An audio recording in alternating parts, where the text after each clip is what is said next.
টাকা কই পাইলেন? এই যে এত বড়, বড় ইফতার পার্টি করছেন, এত জনসভা করছেন, বিভিন্ন জায়গা থেকে বাসে করে এই টাকা কোথায় পেলেন? আহ দেখেন আমাদের ভাই, যেই রূপায়ণ টাওয়ারের অফিসটা কি আপনাদের নিজেদের টাকায় নিছেন?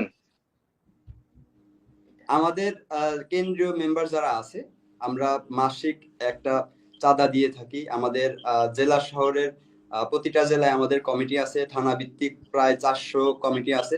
কমিটির বিভিন্ন লোকজন আমাদেরকে চাঁদা দিয়ে থাকে। বিগত ইফতার গুলো যেগুলো হয়েছে, 2-3টে ইফতার হয়েছে, এই ইফতার উপলক্ষেও আমরা কেন্দ্রীয় সদস্য যারা আছি, আমরা বড় অঙ্কের একটা চাঁদা দিয়েছি প্রতিটা সদস্যই। এটা আপনার আমাদেরকে সর্বনিম্ন 5,000 করে এখন চাঁদা নেওয়া হচ্ছে, এবং যাদের সামর্থ্য বেশি আছে তারা আরো বেশি দিচ্ছে। মানে এই স্টুডেন্টরা আপনাদেরকে যে 5,000 করে চাঁদা দিচ্ছে, স্টুডেন্ট এই 5,000 টাকা কই পায়? আমার বাবা মা আছে, আমার পরিবার আছে, আমার বিজনেস আছে। এক একজন লোক তো এক এক ভাবে ব্যবস্থা করছে। কোনো রিসিপ্ট টিসিট আছে আপনাদের কাছে? আপনার যে 5,000 করে চাঁদা দিচ্ছে এরকম, মানে ধরেন রূপায়ণ যেটা এই শিমুল ভাই যেটা বলছে, রূপায়ণ টাওয়ারের মতো এরকম একটা জায়গায় যদি নিতে হয়, আমার মনে হয় কোটি খানিক টাকা মিনিমাম তো খরচ হয়েছে। তো এই টাকা তো নিশ্চয়ই অনেক মানুষ চাঁদা দিয়েছে, সেটা কোনো রিসিপ্ট কিছু আছে? যেমন ধরেন শিবিরের ইয়ানত দেয়, ইয়ানত দিলে তাদের রিসিপ্ট দেওয়া হয় 5 টাকা 10 টাকা যেটা দেওয়া হয়।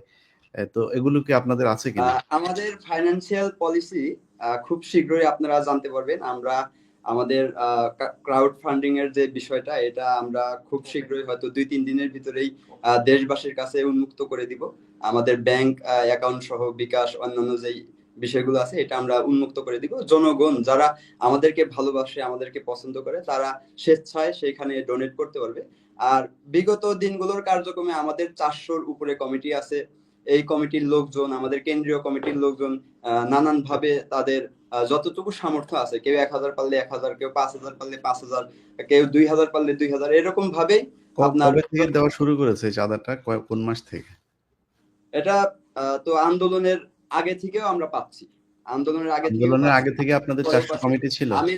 আমি যখন রাস্তায় আন্দোলন করেছি, শাহবাগে যখন আমি আন্দোলন করেছি, তখন শাহবাগে বিভিন্ন মানুষ আমার কাছে এসেছে, আমাদের না, কাছে আমি বলছি যে আপনাদের এই এসে যে বলেছে, 400 কমিটি যে টাকা দেওয়া শুরু করলো, মান্থলি টাকা দিচ্ছে, এটা কবে থেকে শুরু করলেন? না, 400 কমিটি তো টাকা দিচ্ছে না আমাদের। তাহলে এটা কারা দিচ্ছে? হচ্ছে যে যেমন পারে তেমন ভাবে সহযোগিতা করতেছে। আবার আমাদের কেন্দ্রীয় অনেক সদস্য না, না, রেগুলারলি আপনার তথ্য এনসিপি তো ভাই শুরু হইলো বেশি দিন না, মানে এনসিপি তে টাকা দেওয়া শুরু করলো কবে থেকে আপনারা এই যে এত অফিস টফিস নিচ্ছেন?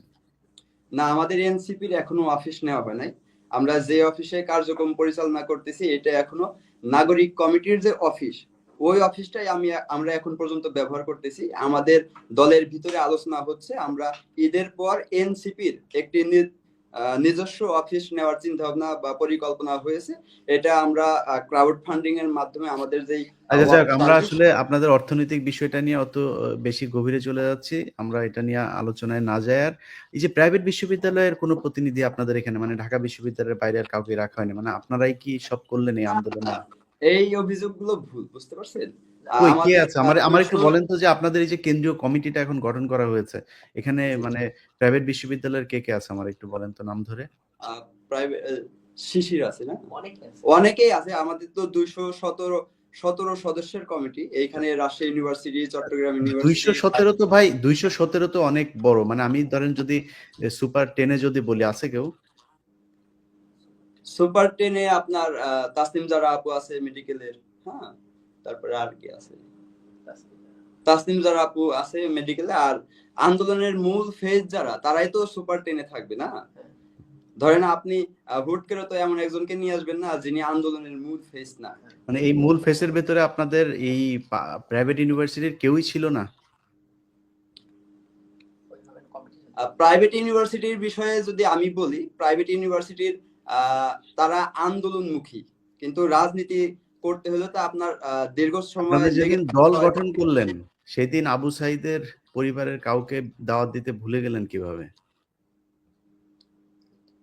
এইটা আমাদের আমি বিষয়টা বলি, আমরা তো নতুন একটি সংগঠন।